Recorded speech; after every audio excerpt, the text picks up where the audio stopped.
আসসালামু আলাইকুম। এটা হচ্ছে কেমিক্যাল চেঞ্জের সেকেন্ড ক্লাস। কেমিক্যাল চেঞ্জের সেকেন্ড ক্লাস। তো আজকের ক্লাসে আমরা কি দিয়ে শুরু করব? আজকের ক্লাসে আমরা শুরু করব টেম্পারেচার এবং রেট অফ রিঅ্যাকশনের সম্পর্ক দিয়ে। টেম্পারেচার এবং রেট অফ রিঅ্যাকশনের সম্পর্ক দিয়ে। তো টেম্পারেচার আর রেট অফ রিঅ্যাকশনের সম্পর্কটা আমরা জানি। আমরা জানি দ্যাট টেম্পারেচার বাড়ালে কি হয়? রেট অফ রিঅ্যাকশন বেড়ে যায়। আবার টেম্পারেচার কমালে কি হয়? রেট অফ রিঅ্যাকশন কমে যায়। ঠিক আছে? তো এটাই হলো আমাদের কি টেম্পারেচার আর রেট অফ রিঅ্যাকশনের সম্পর্ক। টেম্পারেচার এবং রেট অফ রিঅ্যাকশনের সম্পর্ক। তো টেম্পারেচার আর রেট অফ রিঅ্যাকশনের এই যে সম্পর্কটা আছে, এই সম্পর্ক রিলেটেড একটা ইকুয়েশন আছে যেটাকে আমরা বলি আরহেনিয়াস ইকুয়েশন। তো বুঝতে পারতেছো আরহেনিয়াস ইকুয়েশনটা কে দিছে? আরহেনিয়াস ইকুয়েশনটা দিছে হচ্ছে আরহেনিয়াস নামক ভদ্রলোকে। আরহেনিয়াস ইকুয়েশনটা দিছে আরহেনিয়াস নামক ভদ্রলোকে। তো আরহেনিয়াস ইকুয়েশনটা কি? আরহেনিয়াস ইকুয়েশনটা হচ্ছে আমাদের টেম্পারেচার এবং রেট অফ রিঅ্যাকশনের মধ্যবর্তী একটা সম্পর্ক। ঠিক আছে?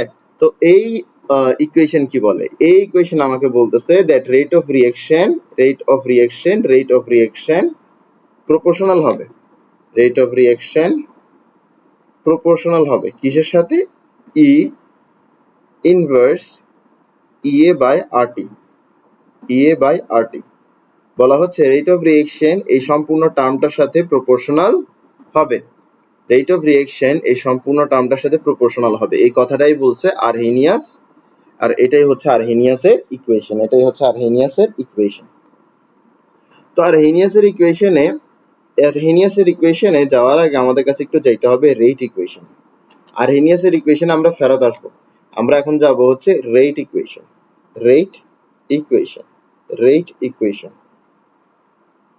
তো রেট ইকুয়েশন কি জিনিস?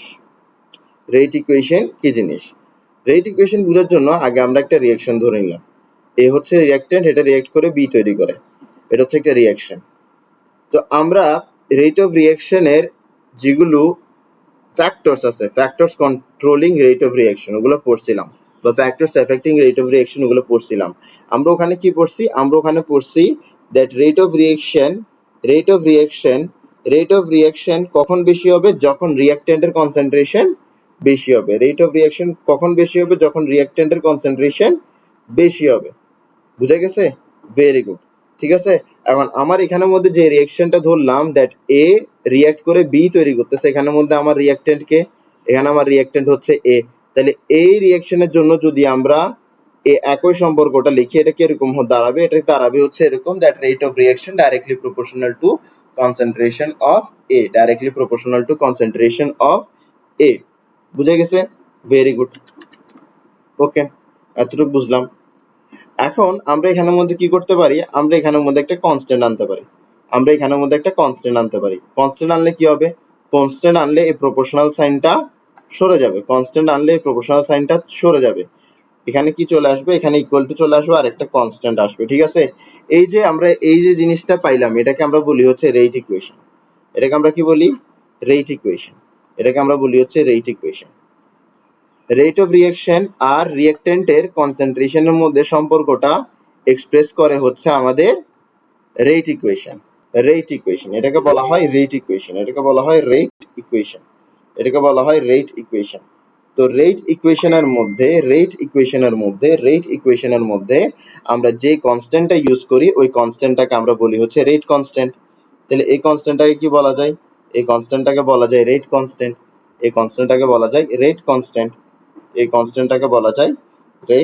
কনস্ট্যান্ট।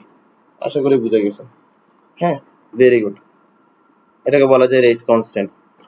এখন আমি দুইটা রিঅ্যাকশন নিব। তো প্রথমে একটা রিঅ্যাকশনের কথা বলে ফেলছি, যেটা হচ্ছে এ রিঅ্যাক্ট করে বি তৈরি করে। ঠিক আছে? আর আমি আরেকটা রিঅ্যাকশন নেব, যেখানে হচ্ছে আমাদের সি রিঅ্যাক্ট করে ডি তৈরি করে। কি তৈরি করতেছে? ডি তৈরি করতেছে। তাহলে এখানের মধ্যে আমার রেট অফ রিঅ্যাকশন কি হবে? এখানেও আমার রেট অফ রিঅ্যাকশন রিঅ্যাকট্যান্টের কনসেন্ট্রেশনের সাথে প্রপোর্শনাল হবে। ঠিক আগের মতো আমরা এখানেও কি আনতে পারি? এখানের মধ্যে আমরা রেট কনস্ট্যান্ট আনতে পারি। ঠিক আছে? এখানের মধ্যে আমরা রেট কনস্ট্যান্ট আনতে পারি। তো আমরা এখানে একটা রেট অফ রিঅ্যাকশন পাবো, এখানে একটা রেট অফ রিঅ্যাকশন পাবো। রেট অফ রিঅ্যাকশন এই ক্ষেত্রে একরকম, এই ক্ষেত্রে আরেক রকম। তো দুই ধরনের রেট অফ রিঅ্যাকশন পাবো। তো রেট অফ রিঅ্যাকশন যদি দুই ধরনের হয়, তাহলে রেট কনস্ট্যান্টের মানও দুই ধরনের হবে। দুই ধরনের হবে, রেট কনস্ট্যান্টের মানও দুই ধরনের হবে। একটা জিনিস মাথায় রাখতে হবে, রেট অফ রিঅ্যাকশন যেখানে বেশি, রেট কনস্ট্যান্টের মান সেখানে বেশি। রেট অফ রিঅ্যাকশন যেখানে বেশি, রেট কনস্ট্যান্টের মান সেখানে বেশি। ধরো আমি ধরে নিলাম আমার এখানে এই যে আর ও আর আছে, এই আর ও আর ধরো কার থেকে বড়, এই আর ও আর ধরো আমাদের এটা থেকে বড়, এই আর ও আর ধরো আমাদের এখানে এটা থেকে বড়, ঠিক আছে, এই আর ও আর ধরো আমাদের এখানে এটা থেকে বড়, ঠিক আছে। এমন যদি হয় তাহলে আমার এখানে আর ও আর এর ক্ষেত্রে যে রেট কনস্ট্যান্ট আমরা পাইছিলাম ওটা কার থেকে বড় হবে, এই রেট অফ রিঅ্যাকশনের ক্ষেত্রে যে রেট কনস্ট্যান্ট পাইছি তার থেকে বড় হবে, তার থেকে বড় হবে, তার থেকে বড় হবে। বুঝে গেছে বিষয়টা? তো এটাও রেট অফ রিঅ্যাকশন, এটাও রেট অফ রিঅ্যাকশন। পার্থক্য কোথায়? এটা হচ্ছে এই রিঅ্যাকশনের রেট অফ রিঅ্যাকশন, এটা হচ্ছে এই রিঅ্যাকশনের রেট অফ রিঅ্যাকশন। বুঝে গেছে বিষয়টা? Very good. তো আমরা এখান থেকে একটা জিনিস বুঝতেছি, রেট অফ রিঅ্যাকশন বড় হলে যে রিঅ্যাকশনের রেট অফ রিঅ্যাকশন বড় সেই রিঅ্যাকশনের রেট কনস্ট্যান্টও বড়, যে রিঅ্যাকশনের রেট অফ রিঅ্যাকশন বড় সেই রিঅ্যাকশনের রেট কনস্ট্যান্টও বড়। তাহলে আমরা এই জিনিসটা লিখতে পারি, দ্যাট আর ও আর প্রপোর্শনাল টু কে। আমরা এই জিনিসটা লিখতে পারি দ্যাট আর ও R proportional to K, R ও আর প্রপোর্শনাল টু কে, অর্থাৎ রেট অফ রিঅ্যাকশন রেট কনস্ট্যান্টের সাথে প্রপোর্শনাল। এই কথাটা আমরা বলতে পারি, কিভাবে বলতে পারতেছি? যে রিঅ্যাকশনের রেট অফ রিঅ্যাকশন বেশি সেই রিঅ্যাকশনের রেট কনস্ট্যান্টের মানও বড়, সেই রিঅ্যাকশনের রেট কনস্ট্যান্টের মানও বড়। Very good.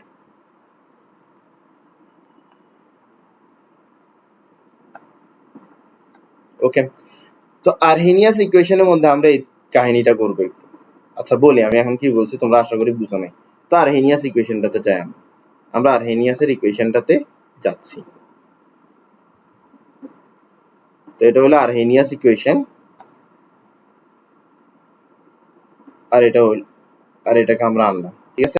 এখন এই দুইটা জিনিস থেকে আমরা কিছু জিনিস বের করার চেষ্টা করব, এই দুইটা জিনিস থেকে আমরা কিছু জিনিস বের করার চেষ্টা করব। Very good.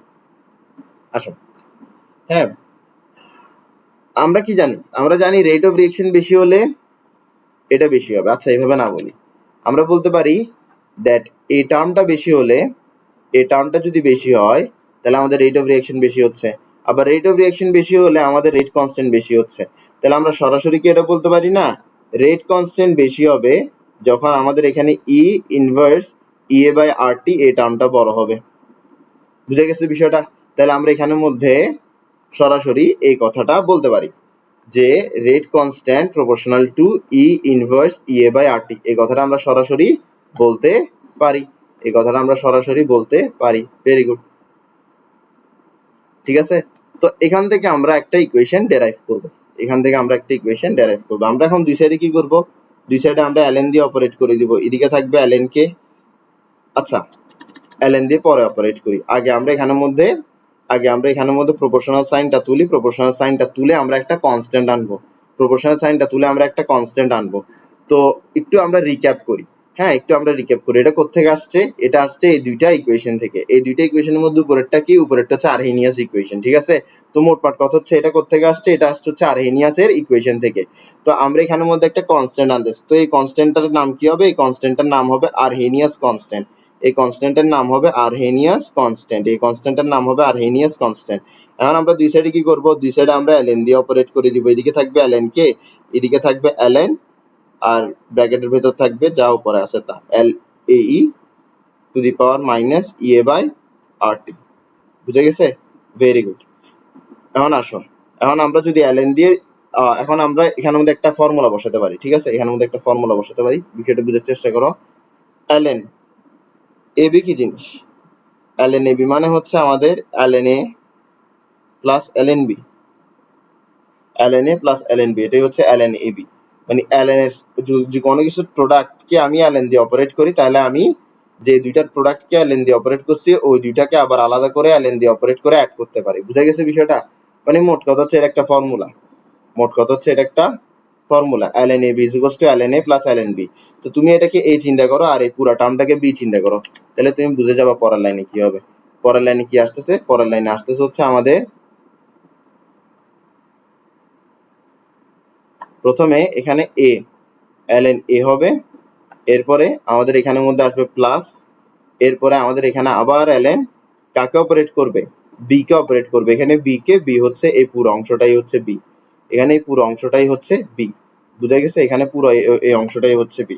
এরপরের লাইনে আসো, এরপরের লাইনে আমরা আরেকটা ফর্মুলা ইউজ করব, সেটা হচ্ছে ln e টু দি পাওয়ার যা কিছু থাকবে ইজ ইকুয়ালস টু তা কিছু হবে, বুঝা গেছে? ln e টু দি পাওয়ার যা কিছু থাকবে ইজ ইকুয়ালস টু তা কিছু হবে, বুঝা গেছে বিষয়টা? তাইলে আমাদের এখানে ln k is equals to কি, ln a প্লাস উপরে যা কিছু আছে তা কিছু হবে, উপরে যা কিছু আছে তা কিছুই হবে। Clear?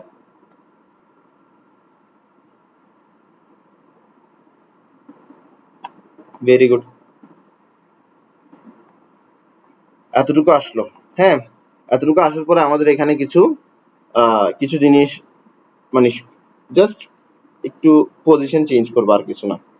Minus E A by R 1/t plus L N A, ঠিক আছে? এখানের মধ্যে আমরা আশা করি সবকিছু চিনি, আর যদি না চিনে থাকি তাহলে আমরা নতুন করে চিনি নিচ্ছি, ঠিক আছে? তাহলে প্রথমে হচ্ছে কে, কে কি জিনিস, কে নিয়ে তো লম্বা বক্তব্য দিছি। কে হচ্ছে আমাদের রেট কনস্ট্যান্ট। কে কি জিনিস, কে হচ্ছে রেট কনস্ট্যান্ট। কে কি জিনিস, কে হচ্ছে রেট কনস্ট্যান্ট, কে হচ্ছে রেট কনস্ট্যান্ট, এটা পড়াই বলছি, রেট কনস্ট্যান্ট, রেট কনস্ট্যান্ট, কে হচ্ছে রেট কনস্ট্যান্ট, কে হচ্ছে রেট কনস্ট্যান্ট, বুঝে গেছে?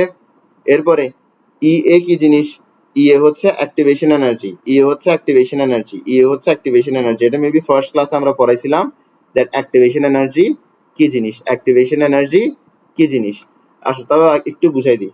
তো রিঅ্যাক্ট্যান্ট কি করে, রিঅ্যাক্ট্যান্ট প্রোডাক্টে পরিণত হওয়ার জন্য রিঅ্যাক্ট্যান্টের কাছে এনার্জি প্রয়োজন হয়, প্রোডাক্টে পরিণত হওয়ার জন্য রিঅ্যাক্ট্যান্টের কাছে এনার্জি প্রয়োজন হয়, ঠিক আছে? এখন এই এনার্জিটা সে বাহির থেকে হয়তো অ্যাবজর্ব করে, না হয় তারা কোলাইড করে এনার্জিটা তৈরি করে।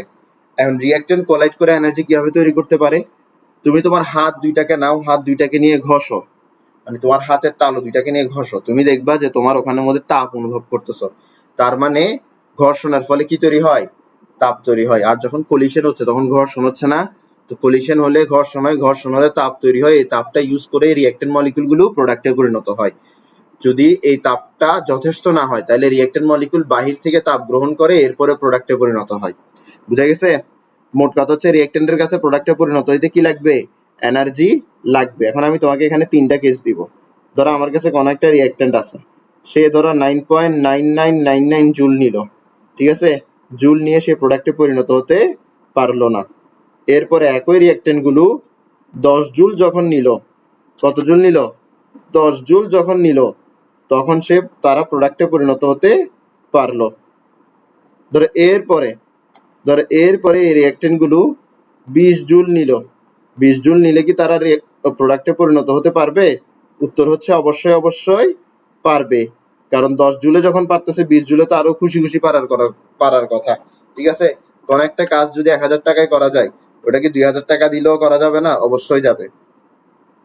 তো দেখো এখন আমার প্রশ্ন হচ্ছে, আমি তোমাকে বলছি যে অ্যাক্টিভেশন এনার্জি, আচ্ছা অ্যাক্টিভেশন এনার্জি কি জিনিস বলি না, আমি শুধু এতটুকু বলছি রিঅ্যাক্ট্যান্ট প্রোডাক্টে পরিণত হতে রিঅ্যাক্ট্যান্টের কাছে এনার্জি লাগে, প্রোডাক্টে পরিণত হতে রিঅ্যাক্ট্যান্টের কাছে এনার্জি লাগে, ঠিক আছে?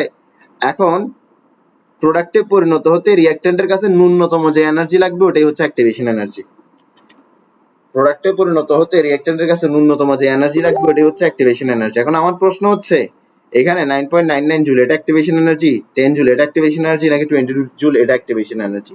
উত্তর হবে 10 জুল অ্যাক্টিভেশন এনার্জি। কেন অ্যাক্টিভেশন এনার্জি? কারণ 10 জুল থেকে একটু কম দিলে প্রোডাক্টে পরিণত হবে না। মোট কথা হচ্ছে 10 জুল হচ্ছে ন্যূনতম এনার্জি যেটা রিঅ্যাক্ট্যান্ট পেলে প্রোডাক্টে পরিণত হয়। তাহলে অ্যাক্টিভেশন এনার্জি কি? অ্যাক্টিভেশন এনার্জি হচ্ছে ন্যূনতম যে এনার্জিটা রিঅ্যাক্ট্যান্ট পেলে প্রোডাক্টে পরিণত হয়। আশা করি বুঝছো। তাহলে অ্যাক্টিভেশন এনার্জি জিনিসটা আশা করি ক্লিয়ার হয়ে গেছে। আচ্ছা এগুলা রাখি, হ্যাঁ এগুলা রাখি, এগুলা রাখলে তোমাদের মনে পড়বে।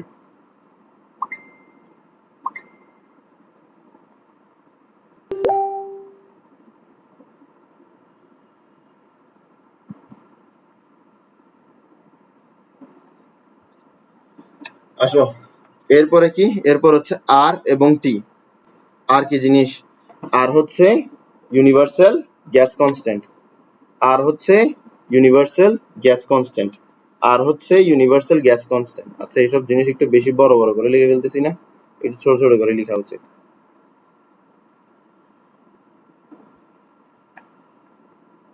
আর হচ্ছে ইউনিভার্সাল গ্যাস কনস্ট্যান্ট। আর কি? আর হচ্ছে ইউনিভার্সাল গ্যাস কনস্ট্যান্ট। আর হচ্ছে universal gas constant. Universal gas constant. Universal gas constant এটাই হচ্ছে আর। আর এটার ভ্যালু কত হবে? এটার ভ্যালু হবে 8.314 জুল পার মোল পার কেলভিন। এটাই হচ্ছে আর এর ভ্যালু। ঠিক আছে, এরপর টি কি? টি হচ্ছে টেম্পারেচার। টি হচ্ছে টেম্পারেচার। টি হচ্ছে টেম্পারেচার। আর এটার ইউনিট কি হবে? এটার ইউনিট এখানে কেলভিন হবে। এটার ইউনিট এখানে কেলভিন হবে। আর এ কি? এ হচ্ছে আরহেনিয়াস, আরহেনিয়াস কনস্ট্যান্ট। এ কি? এ হচ্ছে আরহেনিয়াসের কনস্ট্যান্ট। এ হচ্ছে আরহেনিয়াসের কনস্ট্যান্ট। এ হচ্ছে আরহেনিয়াসের কনস্ট্যান্ট। বুঝা গেছে? আশা করি বুঝছো। Very good. তাহলে আমরা এখানে মধ্যে আমাদের প্রতিটা টার্ম বুঝতে পারছি, এই ইকুয়েশনের প্রতিটা টার্ম আমরা বুঝতে পারছি। এন্ড আমরা একটু রিক্যাপ করি, আমরা কি পড়তেছি? আমরা পড়তেছি টেম্পারেচার আর রেট অফ রিঅ্যাকশনের সম্পর্ক। তো টেম্পারেচার আর রেট অফ রিঅ্যাকশনের সম্পর্ক তো আমরা লাস্ট ক্লাসেও পড়ে ফেলছি। তো টেম্পারেচার আর রেট অফ রিঅ্যাকশনের সম্পর্কটা কিরকম? যে টেম্পারেচার বাড়লে রেট অফ রিঅ্যাকশন বাড়ে, টেম্পারেচার কমলে রেট অফ রিঅ্যাকশন কমে। কিন্তু আমরা এখানের মধ্যে একটা এক্সট্রা জিনিস পড়তেছি এখানে, সেটা হচ্ছে আরহেনিয়াস ইকুয়েশন। আরহেনিয়াসও কিন্তু একই কথাটাই বলছে, যে টেম্পারেচার বাড়লে রেট অফ রিঅ্যাকশন বাড়ে, টেম্পারেচার কমলে রেট অফ রিঅ্যাকশন কমে। এখন সেই কথাটা বলছে এই সায়েন্টিফিক ভাষায়। এখন এই সায়েন্টিফিক ভাষায়, এই সায়েন্টিফিক ভাষাটা যে আমাদের ওই কথাটা, মানে ln k is equals to minus EA by R 1 by T plus ln A, এটা দিয়ে যে আমরা এটা বুঝতেছি দ্যাট টেম্পারেচার বাড়লে রেট অফ রিঅ্যাকশন বাড়তেছে, টেম্পারেচার কমলে রেট অফ রিঅ্যাকশন কমতেছে। এই কথাটা এখন আমি ব্যাখ্যা করব। আমি আসলে সুন্দর করে কথাটা বলতে পারতেছি না। মানে আরহেনিয়াস আমাদেরকে, আরহেনিয়াস আমাদেরকে মূলত এটা দিছে। ঠিক আছে, আরহেনিয়াস আমাদেরকে এটা দিছে, এটা থেকে সে টাইনা টুইনা এতটুকু পর্যন্ত আনছে তার ইকুয়েশনকে। তার এই ইকুয়েশন দিয়ে সে বলতে চাচ্ছে টেম্পারেচার বাড়লে রেট অফ রিঅ্যাকশন বাড়বে। এখন প্রশ্ন হচ্ছে কেমনে? এটা দিয়ে আমরা কেমনে বুঝবো যে টেম্পারেচার বাড়লে রেট অফ রিঅ্যাকশন বাড়বে?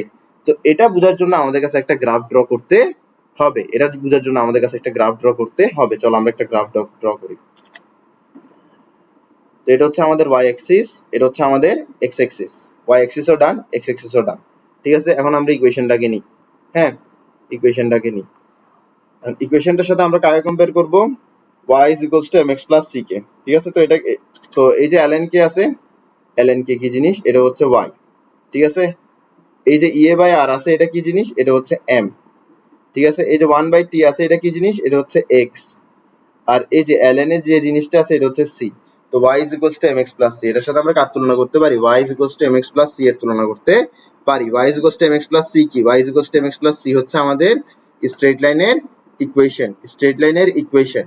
তো আমরা y ধরছি কাকে? ln k কে y ধরছি, তাই বলে ln k কে আমরা y অ্যাক্সিসে রাখবো, 1 by t কে আমরা x অ্যাক্সিসে রাখবো। বুঝা গেছে?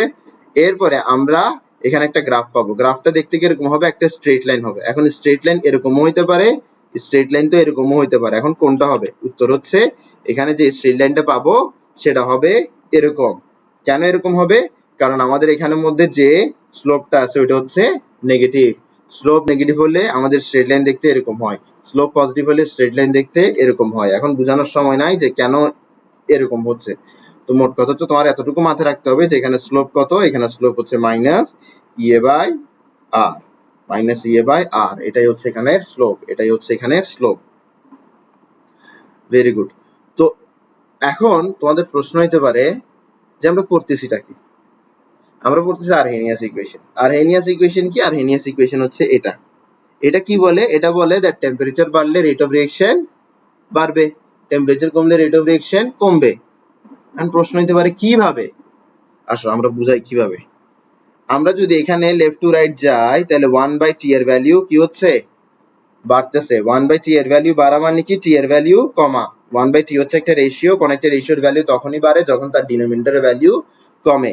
আর এখানে ডিনোমিনেটর আকারে আছে হচ্ছে টেম্পারেচার। তাহলে লেফট টু রাইট গেলে কি হয়? টেম্পারেচার কমে। লেফট টু রাইট গেলে টেম্পারেচার কমে। আর যখন লেফট টু রাইট যাচ্ছে তখন টেম্পারেচার কমতেছে। লেফট টু রাইট গেলে টেম্পারেচার কমতেছে, আর লেফট টু রাইট গেলে কি কমতেছে? ln k ও কমতেছে। লেফট টু রাইট গেলে ln k এর ভ্যালুটাও কমতেছে। লেফট টু রাইট গেলে t ও কমে, লেফট টু রাইট গেলে ln k এর ভ্যালুটাও কমে। তো আমরা একটু জিনিসটা এভাবে লিখতে পারি এখানের মধ্যে যে লেফট টু রাইট গেলে লেফট টু রাইট গেলে আমাদের টেম্পারেচার প্রথমত কমে, টেম্পারেচার কমে, আবার ln k ও কমে। ঠিক আছে, ln k কমা মানে কি? ln k কমা মানে হচ্ছে k কমতেছে। k কমতেছে মানে কি? k কমতেছে মানে হচ্ছে রেট অফ রিঅ্যাকশন কমতেছে। তার মানে লেফট টু রাইট গেলে টেম্পারেচার কমে, টেম্পারেচার কমলে রেট অফ রিঅ্যাকশন কমে। এখন আসো আমরা রাইট টু লেফট যাই। রাইট টু লেফট গেলে কি হবে? আমাদের 1/t এর ভ্যালু কমবে। 1/t এর ভ্যালু কমা মানে হচ্ছে ডিনোমিনেটর অর্থাৎ টেম্পারেচারের ভ্যালু বেড়ে যাওয়া। তার মানে আমরা যদি রাইট টু লেফট যাই তাহলে আমাদের টেম্পারেচারের ভ্যালু বেড়ে যায়। টেম্পারেচারের ভ্যালু বাড়ার সাথে সাথে দেখো টেম্পারেচারের ভ্যালু বাড়ার সাথে সাথে টেম্পারেচারের ভ্যালু বাড়ার সাথে সাথে ln k এর ভ্যালুটাও কি হচ্ছে? বাড়তেছে। টেম্পারেচারের ভ্যালু বাড়ার সাথে সাথে ln k এর ভ্যালুটাও বাড়তেছে। ln k এর ভ্যালু বাড়া মানে কি? ln k এর ভ্যালু বাড়া মানে হচ্ছে k এর ভ্যালু বাড়া। k এর ভ্যালু বাড়া মানে কি? রেট অফ রিঅ্যাকশন এর ভ্যালু বেড়ে যাওয়া। তার মানে হচ্ছে আমরা লেফট টু রাইট গেলে রেট অফ রিঅ্যাকশন কমে, রাইট টু লেফট গেলে রেট অফ রিঅ্যাকশন বাড়ে। বুঝা গেছে? সরি, এটার সাথে আমরা আসলে এটা বলার কথা ছিল যে টেম্পারেচার কমলে রেট অফ রিঅ্যাকশন কমে, টেম্পারেচার বাড়লে রেট অফ রিঅ্যাকশন বাড়ে। তো বুঝছো কিভাবে আর্হেনিয়াস এই কোয়েশ্চেনের মাধ্যমে আমাদেরকে এটাই বুঝাইছে যে টেম্পারেচার কমাইলে রেট অফ রিঅ্যাকশন কমে, টেম্পারেচার বাড়লে রেট অফ রিঅ্যাকশন বাড়ে। আশা করি বুঝছো। ঠিক আছে, তো এখান থেকে আমাদের ম্যাথ আসে,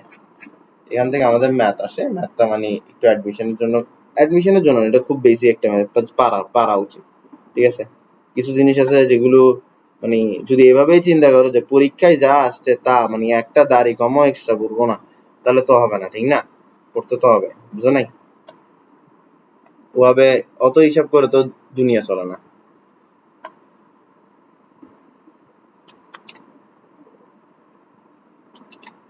তা আসো, এখানে বলা আছে ln k values are plotted against t inverse 1 and a straight line was obtained having slope এটা determine activation energy। ঠিক আছে, তাহলে আমরা এখানের মধ্যে এক কাজ করি, এটাকে একটু নিয়ে আসি। হ্যাঁ,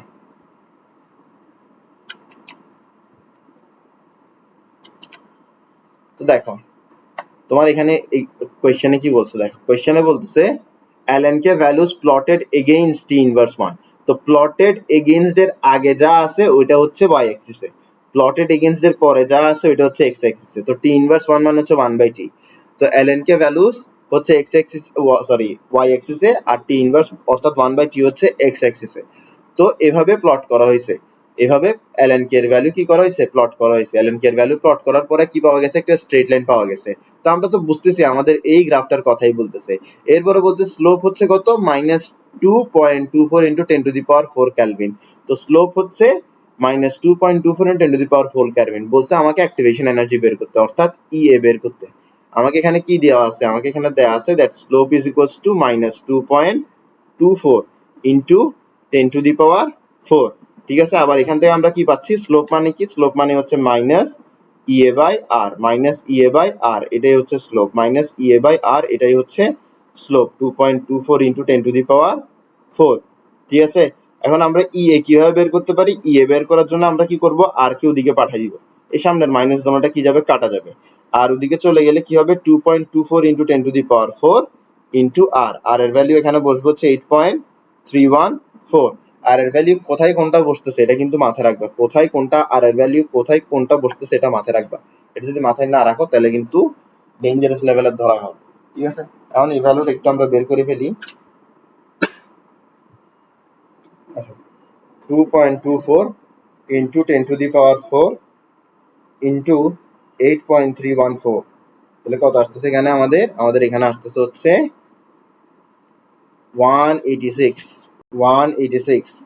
233.6 জুল আসতেছে। বুঝা গেছে? Very good. এখন দেখো আমাদের আরো একটা ম্যাথ আছে, ওটা করবো, ওটার জন্য আরেকটু বেসিক জানতে হবে। ঠিক আছে, হ্যাঁ, এখন আসো আমরা এখান থেকে একটা জিনিস শিখছি, সেটা হচ্ছে এই ইকুয়েশনটা আমরা শিখছি, ঠিক না? এখন আমরা এই ইকুয়েশনটা তুলে নিব, এই ইকুয়েশন থেকে আমরা আরো একটা ইকুয়েশন বের করব। ঠিক আছে, আর একটা ফর্মুলা বের করব। আসো আমরা একটু আগাই। তো টেম্পারেচার বাড়লে কি হবে? টেম্পারেচার বাড়লে রেট অফ রিঅ্যাকশন বাড়বে, অর্থাৎ রেট অফ রিঅ্যাকশন চেঞ্জ হবে। এখন রেট অফ রিঅ্যাকশন চেঞ্জ হলে কে এর ভ্যালু চেঞ্জ হবে, তার মানে এক এক তাপমাত্রায় কে এর ভ্যালু এক একটা। তো আমি প্রথমে টেম্পারেচার T1 ধরবো।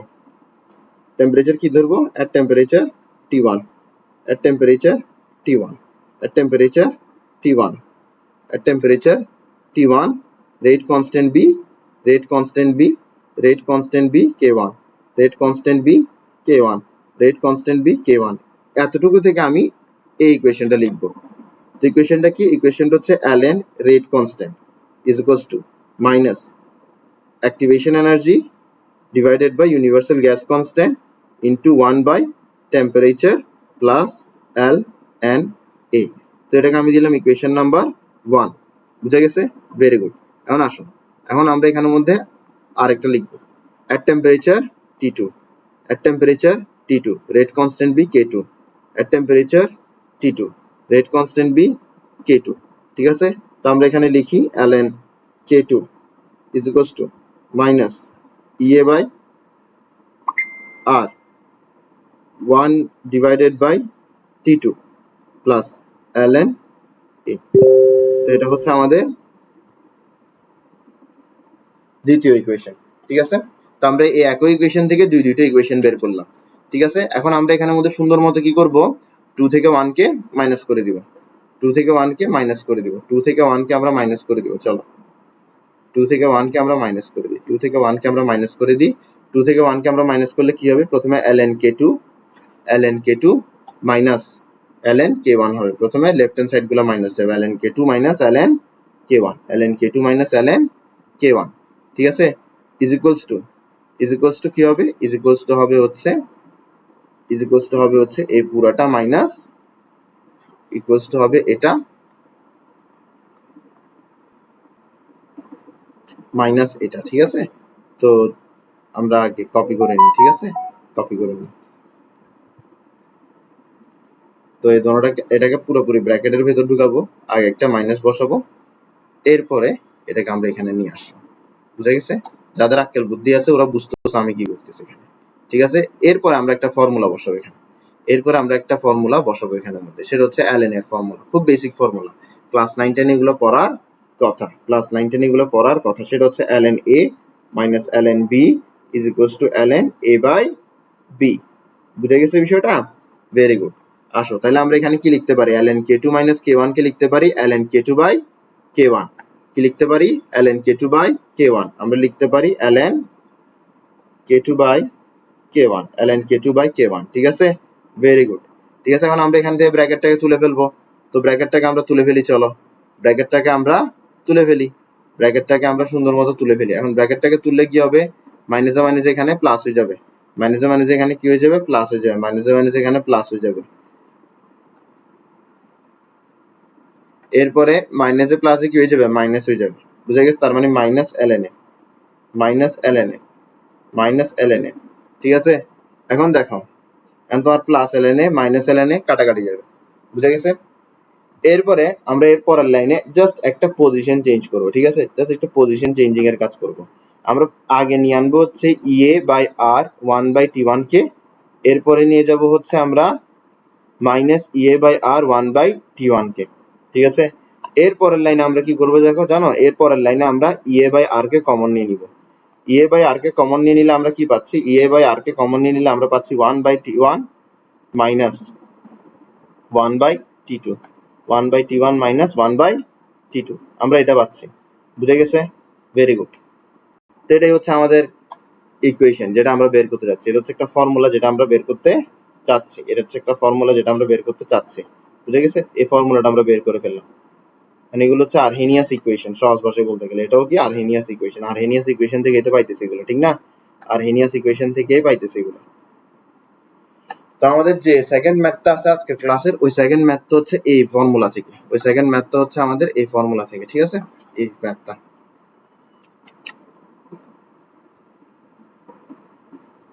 আসো আমরা ম্যাথটা তুলে ফেলি।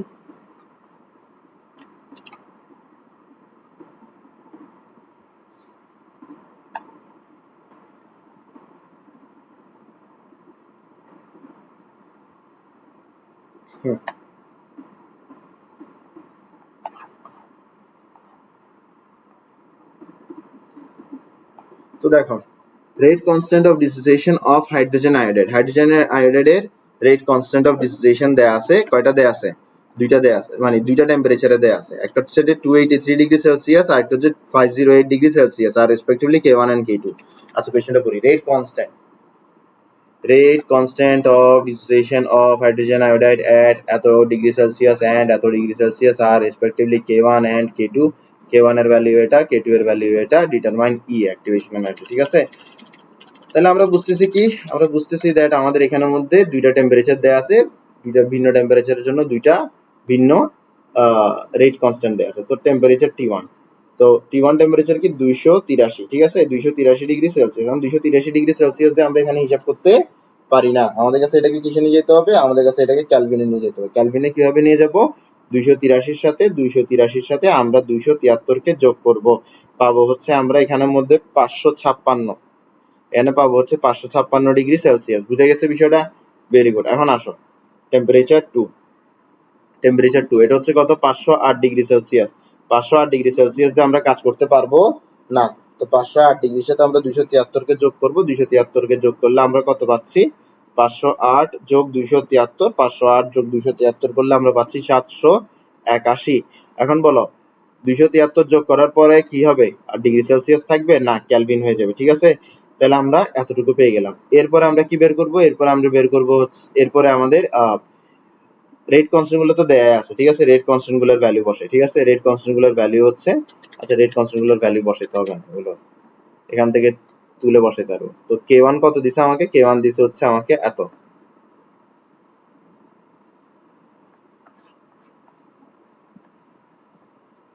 কই কই যে আসতেছে। K2 কত দিছে আমাকে, K2 দিছে হচ্ছে আমাকে,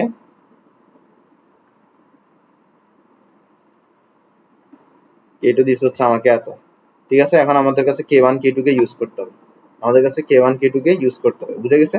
ভেরি গুড। কোথায় ইউজ করব, আমরা এই ফর্মুলা ইউজ করব, আমরা এই ফর্মুলা ইউজ করব, এই ফর্মুলায় বসাবো K1 K2 T1 T2 কে, আর এখান থেকে আমরা E এর ভ্যালু পেয়ে যাব, এখান থেকে আমরা E এর ভ্যালু পেয়ে যাব। বুঝে গেছে বিষয়টা? Very good. আসো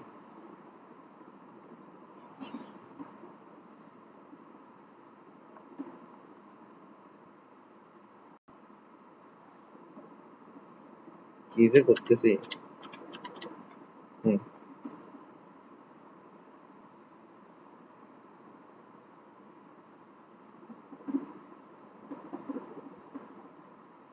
হুম আসো, এখান থেকে আমি কাকে বের করবো, এখান থেকে আমি EA কে বের করবো, কাকে বের করবো, EA কে বের করবো। যেহেতু EA কে বের করবো, EA কে এক সাইডে রেখে বাদ বাকি সবগুলোকে অন্য সাইডে নিয়ে যাই। ঠিক আছে, EA কে এক সাইডে রেখে বাদ বাকি সবগুলোকে অন্য সাইডে নিয়ে গেলে কি হবে জানো, এর মধ্যে একটা ফ্র্যাকশন আসবে।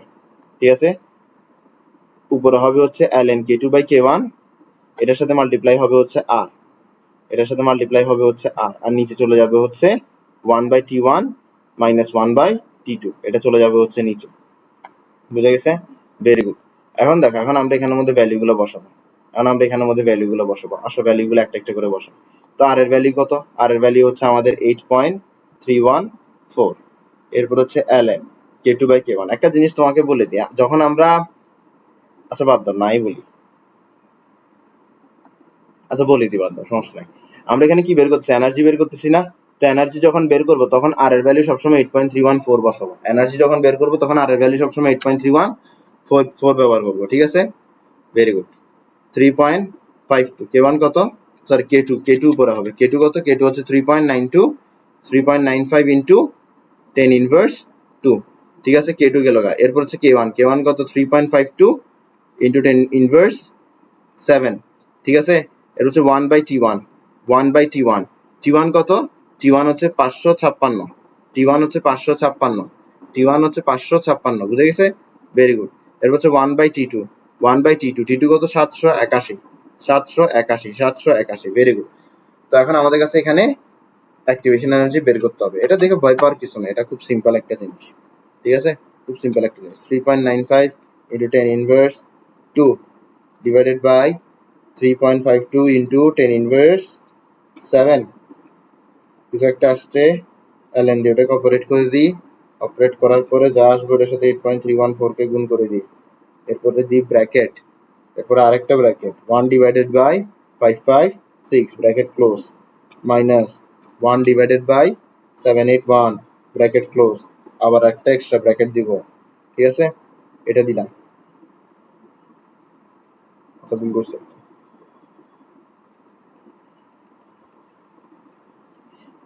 Answer divided by 1 divided by 556 minus 1 divided by 781 কত আসতেছে আমার এখানের মধ্যে? আমার এখানে আসতেছে 186580। এটা আসতেছে আমাদের 186580 জুল। Very good. আজকের ক্লাস এইটুকুই।